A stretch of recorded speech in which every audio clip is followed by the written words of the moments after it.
Bien, y ahora vamos al capítulo 6. En este capítulo 6 vemos que la Iglesia da un paso más en su desarrollo. Leamos el versículo 1 de momento. Por aquellos días, al multiplicarse los discípulos, hubo quejas de los helenistas contra los hebreos, porque sus viudas eran desatendidas en la asistencia cotidiana. Fijémonos que nos dice: el número de los creyentes aumentó extraordinariamente, precisamente a causa de ese testimonio de los apóstoles y de todos los cristianos, de aquella comunidad que vivía esa fraternidad, etcétera, etcétera. Pero fijémonos que eso no quiere decir que fueran un modelo perfecto. Las miserias humanas están. Y aquí se manifiesta una de esas miserias humanas. Y es que se nos dice que los cristianos helénicos murmuraban contra los hebreos porque sus viudas eran mal atendidas. Trataré de explicar un poco de qué se trataba. Entre los judíos existían miserias que también a veces se dan entre nosotros, ¿no? El creerse más importantes, más auténticos, los que habían nacido en Palestina, sobre todo en Judea. Los judíos nacidos en Palestina, en Israel, se consideraban más genuinos, más auténticos que los que habían vivido, los que habían nacido o vivido fuera de Israel. Recordemos que ya en tiempos de Jesús, los que llamaban de la diáspora eran muchísimos. Había judíos pues en Roma, en los viajes de San Pablo, que ya lo veremos cuando comencemos, donde quiera que llega se encuentran judíos. O sea, había muchos judíos que habían nacido o habían vivido mucho tiempo fuera de Israel. Y entonces a esos judíos les llamaban helenistas o helénicos. ¿Por qué? Porque hablaban griego.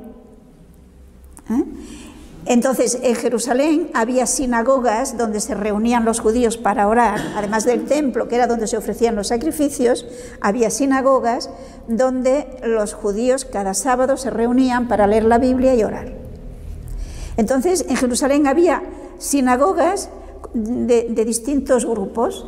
Entonces esto lo veremos más adelante. Había sinagogas, por ejemplo, donde se leía la Biblia en griego. Entonces todos estos helenistas iban allí, mientras que en las sinagogas donde se reunían los hebreos, pues la Biblia, ellos hablaban arameo y la Biblia se leía en hebreo.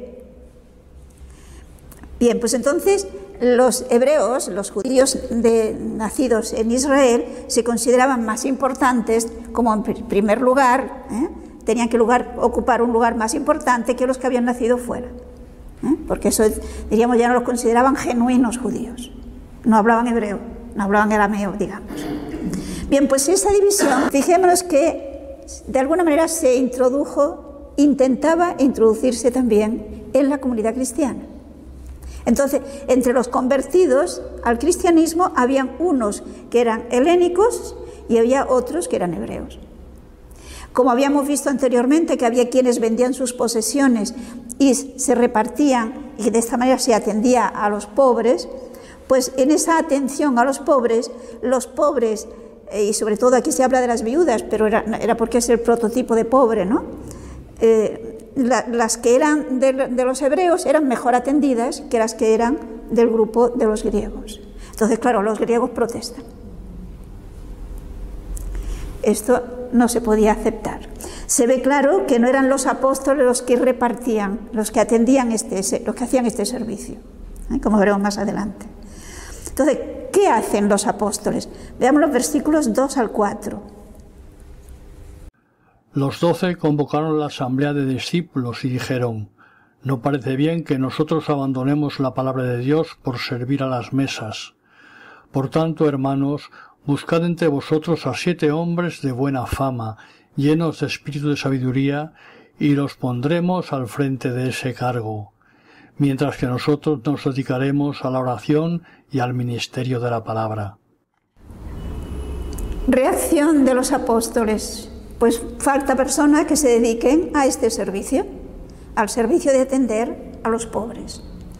Por consiguiente, fijémonos que los apóstoles ven la necesidad de unas personas que se dediquen a esto, a las cuales se van a preparar. Es decir, se trata, como veremos más adelante, de la ordenación de los primeros diáconos. Diácono significa servidor. Entonces, les propone pues que entre el grupo, entre todos los creyentes, pues que elijan a 7. Y fijémonos que es interesante ver cómo los apóstoles valoraban la aportación de los cristianos. Desde luego son ellos, los 12, o sea, el colegio apostólico, los que indican qué condiciones deben reunir, o sea, los que vayan a ocupar este servicio en la Iglesia. ¿Y qué no nos dice? 7 varones, primero, que gocen de reputación, o sea, que tengan buena fama. ¿Por qué? Pues porque si no, podría fácilmente, al ser mal vistos, su servicio no se hará con las mismas garantías y sobre todo con la misma acogida por parte de los demás, ¿no? Pero además de eso deben estar llenos del Espíritu Santo y de sabiduría. Es decir, no se trata de cualquiera, ha de ser personas que sean auténticos cristianos, que se dejen llevar por el Espíritu Santo, que sean coherentes en su fe, que sean hombres de Dios, por lo tanto que sean hombres de oración. Y que además tengan suficiente instrucción. De hecho, veremos que entre estos diáconos estará Esteban, que es un hombre que se manifiesta evidentemente una gran sabiduría y además una gran facilidad para explicar la palabra de Dios. También tendremos a Felipe, que luego también se nos hablará de Felipe, que será, por ejemplo, el que explicará a aquel eunuco el texto de Isaías. Luego, ha de reunir, repito, estas condiciones. Han de ser estimados por la comunidad. Y por otra parte, hombres sobrenaturales, en quienes realmente Dios sea muy importante para ellos en su vida. ¿Y por qué quieren los apóstoles que escojan a esos hombres para dedicarse a este servicio? Diácono, repito, servidor. Pues porque ellos tienen otra misión. Y es muy importante ver esto. ¿Cuál es la misión de los apóstoles? ¿Se han fijado? La misión de los apóstoles es la oración y el ministerio de la palabra. Fijémonos que las dos cosas, el ministerio de la palabra sin oración no será un auténtico ministerio de la palabra. O dicho de otra manera, si nos fijamos aquí, todo apostolado requiere oración para que esté hecho de acuerdo con lo que Dios quiere. Porque si no, se puede convertir en un propagandista, se puede convertir en un charlatán, se puede convertir, no sé, en un filósofo si queréis. Pero cuando hay la oración, hay contacto con Dios, hay la apertura al Espíritu Santo, el Espíritu Santo puede conducir a esa persona. Luego los apóstoles, lo más importante para ellos es esto. Bien, los cristianos lo aceptan, como es lógico. Versículos 5 y 6. Pareció bien la propuesta a toda la asamblea, y escogieron a Esteban, hombre lleno de fe y de Espíritu Santo, a Felipe, a Prócoro, a Nicanor, a Timón, a Pármenas y a Nicolás, prosélito de Antioquía. Los presentaron a los apóstoles y, habiendo hecho oración, les impusieron las manos. Se fijan que aquí se administra un sacramento, el orden sacerdotal, ¿no? Pero una primera participación del orden sacerdotal es el diaconado. Y la ceremonia, si se fijan, es la imposición de las manos y la invocación al Espíritu Santo. Por consiguiente, aquí tenemos que la gente, entre los que formaban la comunidad cristiana, son los mismos fieles los que ven quiénes son los que reúnen esas condiciones. Y les proponen 7. Recordemos que 7 es un número simbólico que indica perfección. De todos ellos, de los únicos que después se nos va a hablar, está Esteban y Felipe. Los otros no sabemos que, es decir, en el libro de los Hechos no consta qué es lo que hicieron. Pero una vez que la gente lo ha escogido, son los apóstoles los que los ordenan. Es decir, fijémonos que por lo tanto el sacramento se transmite a través de los apóstoles. Cristo ordenó a los apóstoles y ellos comunican este sacerdocio, una participación de ese su sacerdocio a los diáconos. Luego veremos en otro momento que también se ordenarán sacerdotes. O sea, sabemos que el orden sacerdotal se llama orden, digamos ahí, digamos como tres grados, ¿no? El primero es el diaconado, después viene el sacerdocio y la plenitud del sacerdocio la tiene el obispo. Por lo tanto, es el obispo el que puede ordenar diáconos y sacerdotes. No sabemos si las diaconisas, las llamadas diaconisas, eran las esposas de los diáconos. Quiero decir que eso no, está en estudio. El Papa precisamente quiso que se estudiara. Y hay quienes dicen que no, que eran mujeres dedicadas también, pero podían ser, teniendo en cuenta que diácono significa servidor, pues mujeres también dedicadas al servicio, sea con la ordenación o sin ella. Porque ciertamente sacerdotes no, esto históricamente consta que no lo ha habido nunca. Pero diáconos nos constan en otras iglesias que también se ordenaron diáconos. Por ejemplo, fíjense en la carta a los Filipenses, capítulo 1, versículo 1. Pablo y Timoteo, siervos de Cristo Jesús, a todos los santos en Cristo Jesús que están en Filipos, con los episcopos y diáconos. O sea, en Filipos, por lo tanto, había obispos y diáconos. Vemos, ¿no? Luego, también en Timoteo, si quieres, podemos buscar en la primera carta de Timoteo, capítulo 3, versículo 8. Vamos a quedarnos solo en el 8. Al partir yo para Macedonia, te rogué que permanecieras en Éfeso, para que mandaras a algunos que no enseñen doctrinas extrañas. Pablo le da a Timoteo una serie de pautas que deben reunir, de condiciones que deben reunir los que aspiren a ser diáconos.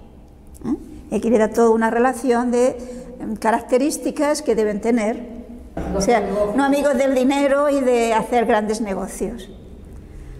A la torpe ganancia traducen algunos otros. Etcétera. O sea, no creídos, que no sean neófitos tampoco quieren. Porque si son neófitos, es decir, recién bautizados, pues podían creerse los que ya son bautizados y ya diáconos y sacerdotes y qué sé yo qué, ¿no? Pues es toda una serie de pautas que debe tener Timoteo, que era obispo, antes de ordenar diáconos. Lo mismo le dará pautas para la ordenación de los sacerdotes. Versículo 7. La palabra de Dios iba creciendo. En Jerusalén se multiplicó considerablemente el número de los discípulos y multitud de sacerdotes iban aceptando la fe. Si fijamos, aquí nos vuelve a hacer San Lucas un resumen de cómo funcionaba, cómo iba avanzando la Iglesia. O sea, la palabra de Dios iba produciendo su fruto. Fijémonos bien, la palabra de Dios. A veces queremos que crezca la Iglesia explicando historietas. Es la palabra de Dios. Es la palabra de Dios la que llega, porque la palabra de Dios tiene fuerza de Dios para convencer. Tiene fuerza de Dios para transformar. Entonces, la palabra de Dios iba fructificando más y más, se iban comunicando. Es una pena que entre nosotros la palabra de Dios sea tan mal conocida o tan poco conocida. Porque fijémonos que esto que indica que la palabra de Dios la leían, la profundizaban para fundamentar su fe. Yo quisiera que se dieran cuenta de lo que quiero decir en este sentido. A veces quizá podemos acudir a la palabra de Dios para, no sé, pasar un rato de oración, para tener una experiencia bonita, que no digo que esté mal, me explico, ¿no? Pero aquí se ve bien claro que la palabra de Dios se usaba, digamos, acudían a ella precisamente para que la fe sea sólida, porque nuestra fe, ¿qué es? Nuestra fe es la respuesta a Dios que me habla. Dios me habla, Dios me propone, Dios me comunica su mensaje y yo le digo, creo, pero por lo tanto creo a Dios que me habla. ¿Me explico, no? No es creo a alguien que me explica, y que no digo que esté mal, me explica el catecismo, que no digo que esté mal, pero el catecismo es hecho por alguien. Evidentemente lo ha hecho partiendo de la palabra de Dios. Pero si yo puedo tener acceso directo a la palabra de Dios para afianzar mi fe, ¿por qué no acudo a ella? ¿Por qué me conformo con sucedáneos? La palabra de suyo tiene fuerza. San Pablo lo dice muy claro en la carta a los romanos, es fuerza de Dios para el que cree. Y a Timoteo le dirá que puede transformarle. Pues precisamente porque los apóstoles comunicaban la palabra de Dios, porque nosotros la hemos recibido de ellos, cada vez se iba multiplicando más y más, dice el texto, grandemente el número de los discípulos en Jerusalén. De momento la iglesia está solo en Jerusalén, no ha salido. Todos son judíos que han creído en Jesucristo. E incluso, nos dice aquí Lucas, algunos sacerdotes, no solamente algunos, dice, y numerosa muchedumbre de sacerdotes se sometían a la fe. Recordemos que se trata de sacerdotes judíos, es decir, descendientes de Aarón. Estos descendientes de Aarón, lógicamente, se multiplicaron enormemente, y en tiempos de Jesús, y ya mucho antes, había unos que ocupaban puestos importantes, que solían ser los sumos sacerdotes, y que en general eran pertenecientes a los saduceos, pero luego había muchísimos que eran sencillos del pueblo. No olvidemos que el sacerdote judío, su misión era participar del culto del templo, y había quien les tocaba pues de vez en cuando, incluso ofrecer el incienso en el santuario le podía tocar una vez en la vida. Quiero decir que no era una dedicación plena a su función sacerdotal, y por lo tanto eran personas sencillas. Entonces seguramente eran de estos sacerdotes sencillos los que acaban y aceptan a Jesucristo, y por lo tanto se hacen cristianos.